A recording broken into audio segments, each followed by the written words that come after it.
I wanted to bring you on because I feel like the Florida State angle has been underreported nationally. Of course, if they win, they should get into the Final Four. Missing their star quarterback, this number obviously has been affected by Rademaker's potential injury against Florida. So this number, Florida State got all the way up to 3.5. And as we sit here right now, it's Florida State laying 1.5 against Louisville. Let's start there with the backup in Rademaker. What do we know about his health? Yeah, I mean, like you mentioned, he took a hit sandwiched between two Florida defenders. One was ejected for targeting on that play. He left for a couple plays. Mike Norvell just wrapped up his press conference and mentioned that Rademaker went through the protocols on the sideline, came back, was cleared by the medical staff, and then he started feeling some symptoms on Sunday. He was limited in practice this week, did some non-contact stuff, but nothing that suggested early in the week from what we saw from media practices that he would be, would miss the game. But obviously, if he's not been cleared yet, that's a major, major red flag. And we're sitting here Friday afternoon now, Friday evening, and we have not heard more, one way or the other. It's not a great sign for his chances. Let's talk about the big picture. Okay, there were a lot of expectations. Norvell's done a hell of a job as he slowly built a prestigious program back to the forefront here in Florida State. But big picture, obviously with Travis going down, absolutely crushes, I'm sure, the fan base. But let's talk about that fan base and what they think. If they beat Louisville, they're going to be undefeated, Power 5. They've never missed a team in that particular situation's never missed the Final Four. What's the narrative right now around the Florida State team? Yeah, I think the fans, a lot of people believe that they should be, if they win, they go undefeated. They go through an ACC schedule with wins over LSU, at Clemson, Duke, they were ranked at the time, and then obviously a very talented Louisville team, which has done a great job of a turnaround in year one under Jeff Brom. They believe that they should be in, and I tend to agree with them. I think if you go undefeated, that's the way we play the regular season. I get the best players not playing, but they're not going to be able to play in the game. But the team around them is really good, and I think the team is deserving. Football is a team sport, and at the end of the day, the quarterback does matter. It's the most important position. But if Florida State goes undefeated, they've passed every test that's been thrown at them. They deserve to be in the college football playoffs. Essen, Brock Glenn is the third-string quarterback on this team. Not many programs can go out there with a third stringer and still compete. What do you know about him? What have you seen from him, if you've seen anything from him? And is he good enough? Because, Rademaker's a guy who's been in the program for a couple of years despite being a backup. Is Brock Glenn a guy capable of getting the ball, those two NFL receivers on the outside?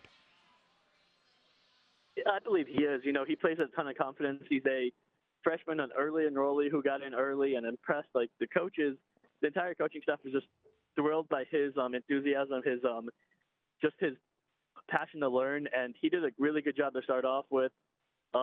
And he showed maturity, poise throughout the spring into the fall. Against Southern Miss, he banged his thumb and hurt it, and missed multiple weeks, which hurt his development probably a little bit. I think if he played all season, he might be the direct backup to Jordan Travis. So that's how good he can be. But he's still a freshman who's going to make freshman mistakes. We've seen that in practice. So it'll be interesting to see if he's thrown in the fire, how he reacts, because he does have the talent to get the ball to Wilson and to Keon Coleman, Johnny Wilson, or Jaheim Bell, the tight end. But he just has to be able to, trust the process, trust that offensive line, and just not make freshman mistakes when he's out there. Essen Cassum joining us, covering Florida State, Tallahassee Democrat, NobleSports.com, talking about, of course, ACC Championship game, Louisville, Florida State. That number has been affected by Rademaker's injury, down to 1.5. We saw it as much as Florida State laying 3.5, so a big shift there through the key number of 3. Essen, let me ask you about Norvell and time frame. This is I'm 45 years old, much older than the two of you, grew up with a very proud Bowdoin program, and then obviously Jimbo with the national championship, some lean years, and now here we are again. This is year 4, a 12-0 record. Is this right about what Norvell had expected to start to peak here around year 4? Is it on track? It seems like it's on. I think they knew it was going to be a long rebuild. It's not going to be a overnight thing. We saw, they had a shortened COVID season when they went 3-6, went 5-7 in year 2. That loss to Jacksonville State was devastating. They turned it around.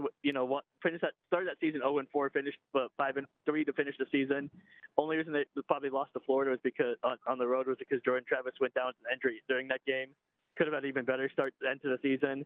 Obviously, last year 10-3, where they had a little bit of growing pains in the middle of the season, but end of the season with 6 straight wins, have won 12 in a row, 18 in a row. So I think they are probably right around where they want to be. Obviously, the Jordan Travis injury probably takes away the championship expectation, not the expectations, but the chances. They're not going to admit that they're done ever, as no program should, right?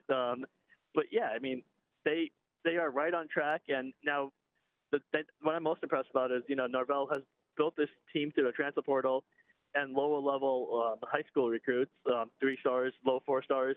But now he's bringing in the number 3, number 4 class in the country, depending on which site you look at. So he's done a great job of just rebuilding the program through the transfer portal. And now he's getting in elite recruits. So I think this is just the beginning of what Florida State can do under Norvell. Week 1, this Florida State squad opens with a massive win over then number 5 LSU. But throughout the year, Essen, we've seen some moments where you really question what's going on because they're so talented, but struggling with Boston College, struggling with Pitt, and then Miami, who's not very good. That was a late game 1 touchdown contest.